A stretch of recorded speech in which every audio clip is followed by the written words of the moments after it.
እንኳን አደረሳችሁ ብለናል። በዓል እንዴት ነው?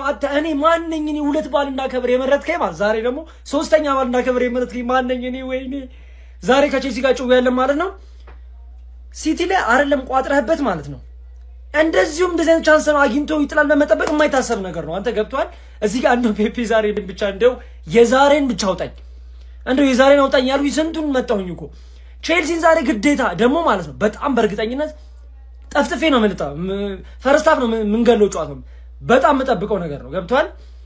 ቼልሲ ቶፕ 5 ቶፕ 4 ምናምን አዛ ነው ሊቨርፑል ታንት ማሸነፉን ተከትሎ ማለት ነው። ግን እኔ እግዚአብሔርን እኛ እዚህ ጋር ታይትል ሬስ ነው ያዝነው። ወይኔ ጉድ ይፈላ። አሁን ቀጥታ ጆቶች ልበላው ነው እንዴ? ቆይ እኔ ልበላው ነው። ብዙ ሰዎች ዛሬ ማን ሲቲ ያሸንፋል ብለው ነው የሚጠብቁት። አው ልክ ናቸው እንዴ? እና ቼልሲ ያሸንፋል ብለው ይጠብቁ እንዴ? ምን ሆነ አልባል። ከዛ በፊት ግን እንኳን ለብርሃነ ትንሳኤው በሰላም አደረሳችሁ ማለት ነው። ዛሬ በዓል ነው፣ በቃ በዓል ነው እና ቢተላለፍልን ሌላ ነገ ምናምን ይሁንልን። እስኪ ዛሬ በሰላም ነው፣ በሰላም ነው። ትላንት ሊቢያ ያሸንፏል፣ በዛ ላይ አርሰናል ደግሞ ተሸንፏል። ሲቲ አስበው በዚህ ሰዓት ማለት ነው ሲቲን ከመቅጠም ከቀሪዎቹ 19 ኢቭን አርሰናልን መቅጠሙ ላይ ይሻላል። ቀሪ 19 ሁሉንም መቅጠም ይሻላል። ገባ አይደል? ሲቲ የትላንት ውጤት አይቶ ዛሬ የብሬ ነው ያላይ እንዴ አላይ እስከረፍታ ያለው ከዛ ውጤቱ ካማራው ያበረን ካልሆነ ግን አብድ ነኝ እንዴ አላይ እና ያስፈልገናል። ትላንት ሊቪያ ያሸንፏል፣ ያስፈልገናል። ገባ ዛሬ ከተሸነፈን እና አምስት ቦታ ስፖርቱ 5 ሆኖ እኛ የቻምፒየንስ ሊግ ቦታውን ካጣል ዝገት አይመጣውም ነው ማለት ጭራሽ ነው የማይመጣው። እና ግን ውጤት ገብት ካልከኝ 3-1 ሲቲ ያሸንፋል። እንደዛ ነው ይመስለኝ። በጣም ፌር ሲሆን ማለት ነው በጣም ፌር ሲሆን 3-1 ሲቲ ያሸንፋል። ይሄ ሙሉ ራሱ ባይ አይመስልኝም። ወንድሜ ፍቅርህንማ አለሚ ተስፋህንማ በውኔ በለሚያኑሪ ቀረሁኝ እኔ እስከዛሬ ወንድሜ ቼላይ ወንድም ጥላይ የዱንያይ የአኺራይ መቼም ይሄ ወያላ ማለት ለ3 ነጥብ ብሎ ለጥቅሙ ብሎ ወንድም ጥላ የለንደን ኩራት ሲል እንደማትታለል እርግጠኛ ነኝ። ይሄ 3 ነጥብ ቢገር የሆነ ክለብ ማለት እንደማትታለል እርግጠኛ ነኝ። ሻምፒዮንስ ሆነ እኔ ወንድምህ አንተን ጥዬ እሄዳለሁ። የለንደን ኩራት አንተ ያለ አስቶን ቪላን ይዤ እሄዳለሁ። እኔ እንደዛ አደርጋለሁ ወንድሜ። እንደዚህ ነን እኔ እናንተ። እርግጠኛውን ተማመንብኝ። አኩራኝ ዛሬ ወንድሜ የዱንያ የአኺራይ የክፉ ቀን ጓዲ እተማመንብሃለሁ፣ እወድሃለሁ። ፈላው የዛሬውን ጨዋታ ማሸነፍ አለበት፣ ግዴታ ነው። ወያላው እያቀረበልን ያለው ብላ ብሏል። ብላ ከፍቶልሃል ዘንድሮ። የምሬን ነው ብለህ እንዳንተ አፒታይት የሰጠው የለም። ብላ ያው ወያላው ታውቃለህ፣ አጃቢ ነው፣ እያጀበን ያለው። ብላ ቼላው ልቀቅ፣ ቼላው ልቀቅ፣ ለእግር ኳስ ስትል ልቀቅ። የነገን ጨዋታ የሌሎቹን እንቋጥርልሃለን። የነገ ላይ ግን ልቀቅልን። ለፈላው ያስፈልገናል አባቴ። ፈላው ነገ በቃ ግድ ነው አባቴ። እግር ኳስን አድንልን፣ ከጦርነት ገላግለን። የምሬ ነው ግን የምላችሁ ሲቲ ዘንድሮ በአርሰናል ታግዞ እንግዲህ በአርሰናል ተሞሽሮ በአርሰናል ታጅቦ 3 ዋንጫ ሊበላ ነው። ቴረብል ጭራሽ 3 ዋንጫ ሊበላ ነው። አስባችሁታል? የሞቶ ማንቸስተር ሲቲ ፕሪሚየር ሊግ፣ ኤፍኤ ካፕ እና ካራባኦ ካፕ ሊበላ ነው።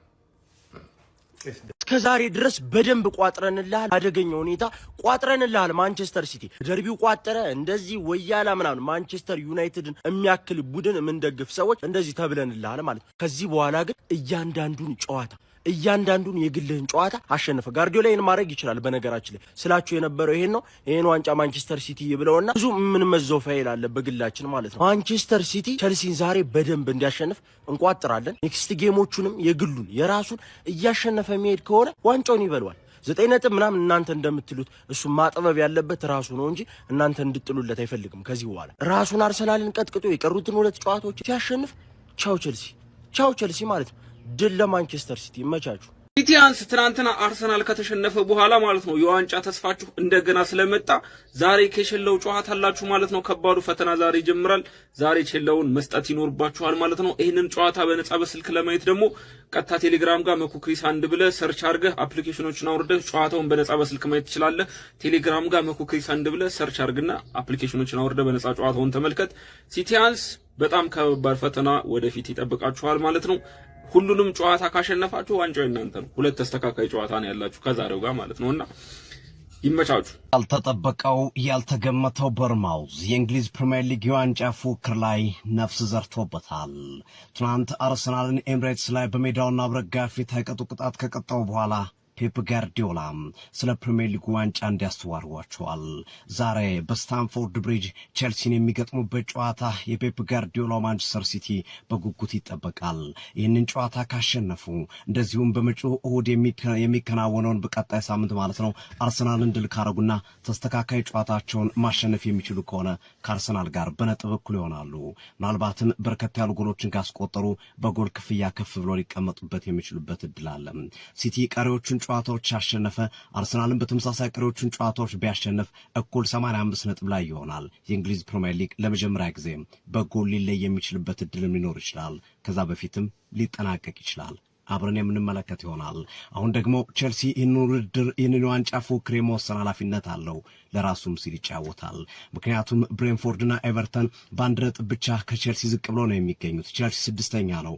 5ኛ ደረጃ ከሚገኘው ሊቨርፑል በ4 ነጥብ ርቋል። እንደዚሁም ማንቸስተር ዩናይትድ በ7 ነጥብ ርቆታል። አስቶን ቪላ በ6 ነጥብ ርቆታል። ዛሬ ከተሸነፈ የአውሮፓ ሻምፒዮንስ ሊግ ተሳትፎን ጉዳይ የሚረሱት ይሆናል። ይሄ ደግሞ ለሊያም ሮሴነሪና ለቼልሲዎች የማይታመንና የማይጠበቅ እንደዚሁም ከተሰጣቸው ኃላፊነት አንጻር ይሄ በፍጹም ተቀባይነት የሌለው ጉዳይ ነው የሚሆነው።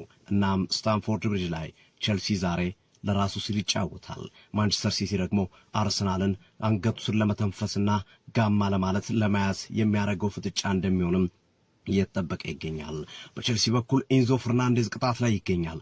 አሁንም ሊያም ሮሴነሪ በአንገቴ ቢላ በፍጹም አላረገውም እያሉ ይገኛሉ። ቅጣቱን ጨርሶ ይመለሳል። ከዛ ፊት ግን በዛሬው ጨዋታ ወሳኝ እንደሆነ ባቅም አልመልሰውም ብለዋል። በማንቸስተር ሲቲ በኩል ከሩበን ዲያስ ውጪ ሌሎቹ ተጫዋቾች በሙሉ ዝግጁ ናቸው። ለዚህ ጨዋታም ፍልሚያቸውን ለማድረግ ተዘጋጅተዋል። ወሳኝ ፍልሚያ፣ ወሳኝ ጨዋታ ነው። ሲቲ እድሉን ይጠቀማል። አብረን ያለን በዚህ ውድድር ዓመት በተደጋጋሚ አርሰናል አጋጣሚዎችን ቢፈጥርላቸውም እድል ቢሰጣቸውም ጋርዲዮላ በተደጋጋሚ ሳይጠቀሙበት ቀርተዋል።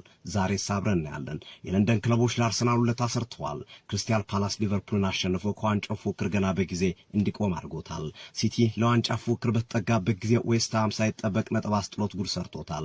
ዛሬስ ቼልሲ ለአርሰናል ይጫወት ይሆን ወይስ የጋርዲዮላ ማንቸስተር ሲቲ ድል አድርጎ ፔፕ ጋርዲዮላ አሁንም በድጋሜ ለሶስተኛ ጊዜ አርቴታን ዋንጫ በመንጠቅ ከኋላ ተነስተው ሃትሪክ ይሰራሉ? የሚጠበቅ ጨዋታ፣ የሚጠበቅ ፍልሚያ ነው። በመጀመሪያ እንኳን አደረሳችሁ። ያው ለኛ ባህላችንን ቀደም ብለን ትናንት ያከበርን ቢሆንም ያው ዛሬ ደግሞ ዋናው በዓል አለ እና ይቺን የመሰለች አበረሽ ጌም አለች። ዛሬ ቼልሲ ከሲቲ ቆንጆ ደርቢ ነው። ግን ደግሞ ምንድነው ቼልሲ ዛሬ ሲቲን ያስጥለዋል ብሎ እንደሚያስብ ሰው ዛሬ ምንም ሞኝ የለም። እኔ ልንገራችሁ፣ ቼልሲን ዛሬ ብሪጅ ላይ ሂደን ደብድበነው ነው የምንመለሰው ስላችሁ። ይሄ እንደው የሆነ በቃ ተመጣጣኝ ጨዋታ ሆኖ ምናምን ሁሉ አይደለም። ልጠፍጠፍ አድርገን በ3 ጎል ልዩነት በ4 ጎል ልዩነት የሚያልቅ ጨዋታ። ለምን የተሻለ ቲም አለ። ቼልሲ በዚህ ሰዓት እንደ ቼልሲ የወረደ አቋም ላይ ያለ ክለብ የለም። እንዲሁም ደግሞ የተሻለ ፐርፎርም እያደረግን ያለ ነው በዚህ ሰዓት እኛ ስለሆነ። በዛ ላይ በተለይ ትናንት አርሰናል መሸነፉን አይቶ የሚገባው ሲቲ ዛሬ ታዩታላችሁ። እንኳን እንደዚህ ሊንቸፋቸፍ ቀርቶ ማለት ነው። ዛሬ ቼልሲ ሜዳ ላይ ሄደን ይሄ አሳምኖ ካላሸነፈ ሲቲ ምን አለ በሉኝ። እኔ ኢቭን ቼልሲ ቻንስ የለውም ዛሬ ጭራሽ። የቼልሲ ደጋፊ ሊደብረው መስሏችሁ? በፍጹም ሜቢ ቶፕ 4 ሊያሰገው ይችላል ምናምን፣ ነገር ግን ወፍ የቼልሲ ተጫዋቾች አይደብራቸውም። እኔ ልንገራችሁ፣ ምንም ቢሆን ምንም ጭራሽ ነው የማይሰማቸው። እነሱ ገና ትናንትና በርንሞዝን ሳያልፉ ነገ ሲቲ ስለሚያስጥልል ቼልሲ ስለሚያስጥልልን ሲቲን ችግር የለውም አሉ። በርንሞዝን ሳታልፍ ወጉልኝ ደህና አድርገው። እኔማ እንዴት ደስ እንዳለኝ። ዛሬ ብሪጅ እንሄዳለን፣ 3 ነጥባችንን ይዘን እንመለሳለን። ከዛ ኔክስት ዊክ ደግሞ ኤቲአር ላይ እናሳያቸዋለን የዋንጫ ቲም ምን አይነት ቲም እንደሆነ። ልክ የዓመቱ መጨረሻ 5 6 7 8 ጨዋታ ሲቀር ፋምብል የሚያደርግ ቲም የለንም እኛ። በየዓመቱ እንደው ደጋፊውን እያቃጠለ ከዓመት እንደው አይሰለቸውም። በቃ 4ኛ ተከታታይ ዓመት 2ኛ ሊወጣን ደግሞ 2ኛም ይወጣታል። የሚያሳዝነው ከዩናይትድ ጋር እንደዚህ ተቃቅፈው ሻምፒዮንስ ሊግ አንድ ላይ ሊገቡ ነው በያለምን ዋንጫ ሁለቱ። በአጭሩ ሲቲ ዛሬ ያሸንፋል። ሄደን ብሪጅ ላይ ያሸንፈን 3 ነጥባችንን ይዘን እንመለሳለን። የሆነ አሳምነን ነው የምናሸንፈው። የጨዋታ ግምት 3-0 ወይ 4-0 ለሲቲ።